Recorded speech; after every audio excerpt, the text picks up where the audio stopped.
convidamos você para conhecer o nosso universo sobrenatural, com histórias reais e contos que dominam o imaginário popular. Fatos cheios de mistério e sem explicação. Toda sexta-feira você vai encontrar em nosso canal sempre um novo conto. Agora fique com mais uma história feita especialmente para você e tenha bons pesadelos.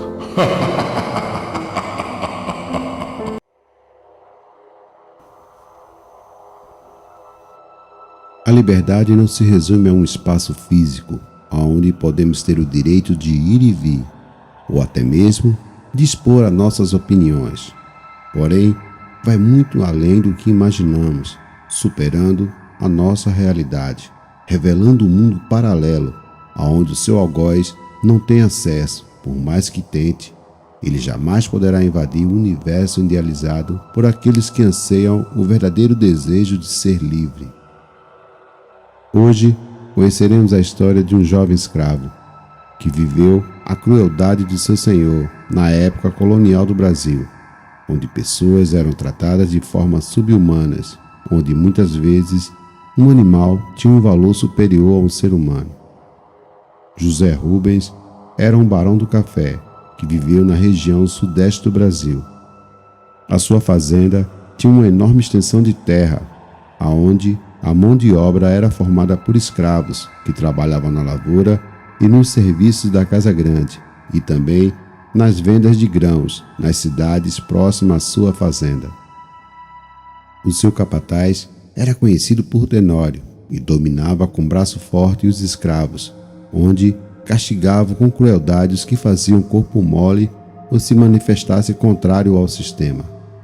Foi neste ambiente que nasceu, em uma noite de agosto, na senzala dos escravos, um menino que foi chamado de Zaque, que significa puro, inteligente, virtuoso, justo, no dialeto africano. Porém, o barão o batizou de Bento.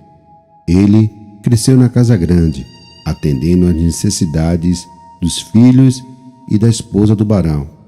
O menino presenciou a crueldade com que o seu povo era tratado, e o medo sempre o acompanhava, pois ele temia ser castigado pelo feitor. Quando conseguia um tempo livre, ele sempre ia até a senzala, onde ouvia as histórias dos antigos que vieram do outro continente, que relatavam sobre sua vida anterior, aonde tinham liberdade, famílias e o direito sobre o seu próprio destino. O menino cresceu e virou um homem com uma ótima aparência, sendo aproveitado para algumas atividades exclusivas no casarão, aonde o barão lhe confiou a função de cuidar dos seus animais de estimação. Entre eles havia um malazão, da raça manga-larga machador, de cor branca, que era o seu animal predileto, onde só ele poderia montar o animal e mais ninguém. E Bento tinha a obrigação de alimentá-lo, dava banho e escovava o animal, e também deixava solto em uma área cercada. Um certo dia, quando ele foi recolher o animal, era fim de tarde, e uma tempestade se aproximava, e um raio caiu próximo ao animal, que fugiu para uma mata que havia próximo à casa grande. O desespero invade o coração de Bento, e ao pensar no castigo que iria pagar, vai atrás do animal, pensando na fúria do seu senhor e no castigo que sofreria por causa do acontecido. As horas se passam e o barão sente falta de Bento e do animal. O feitor é chamado e investiga o ocorrido e descobre a fuga do escravo. Ele organiza um grupo de busca e segue as pistas deixadas no local. Cães sentem o cheiro de Bento e vão na direção tomada por ele. As horas se passam e a noite chega. Porém, a experiência dos caçadores de escravos, conhecidos como Capitão do Mato, não impede a captura do pobre escravo, que é amarrado e levado à presença do barão, que se encontrava furioso, e diz: "Aonde está o meu cavalo? Me diga, seu negrinho." diz o homem com uma voz furiosa. Não sei, senhorzinho. Quando fui pegar o seu cavalo, ele se assustou com um raio que caiu do céu e ele entrou mata adentro. Fui atrás, mas não o achei. A sentença tão temida é dada ao feitor pelo barão. Castigue o negrinho pela sua irresponsabilidade. E ele é levado na frente da senzala, e todos os negros são obrigados a presenciar o castigo do pobre Bento, que é amarrado ao pelourinho. E o fazendeiro diz: esse é o preço por não fazerem o seu serviço direito. O chicote é o único professor que vocês conhecem. E todos lamentam profundamente o castigo, onde cada chicotada faz nascer uma dor terrível no coração dos seus irmãos.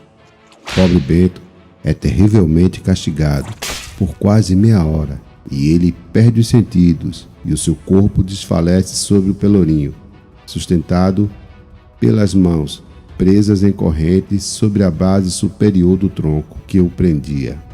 O feitor proíbe que o retirem do pelourinho, e a noite segue com uma forte chuva e raios que rasgam o céu como um lamento.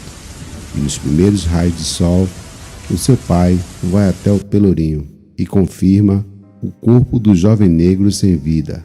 Ele é enterrado no cemitério de escravos existente na fazenda. Canções de lamentos são entoadas. E seu pai fala ao vento: você agora está livre, meu filho. Zaqui, siga em paz. E dias depois, o cavalo retorna como por encanto. O fazendeiro fica feliz ao rever o animal, e ele é levado à baia. Mas algo estranho acontece, e o animal desaparece da mesma forma que apareceu em uma noite de lua cheia.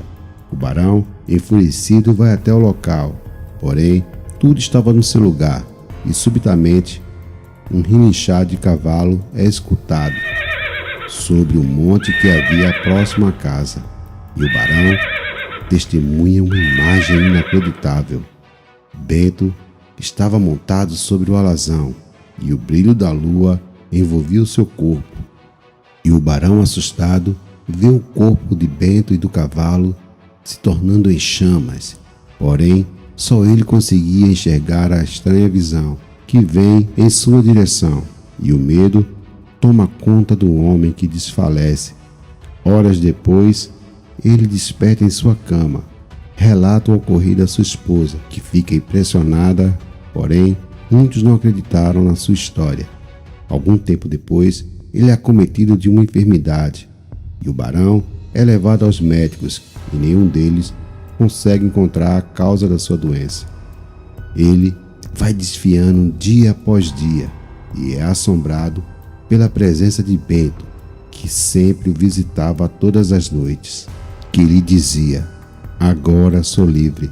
Em uma certa manhã, a escrava encontra o barão sem vida, e os seus olhos expressavam a terrível expressão de desespero. A liberdade é um dom divino, e todos devem ser respeitados, pois aos olhos do Pai somos todos iguais, não importando a cor da pele ou bens que venhamos a ter. E lembre-se, ama o próximo como a ti mesmo. Boa noite e até o próximo Contos da Madrugada.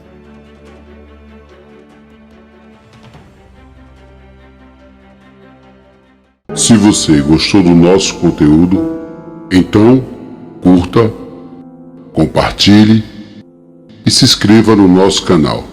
E muito obrigado. Até a próxima.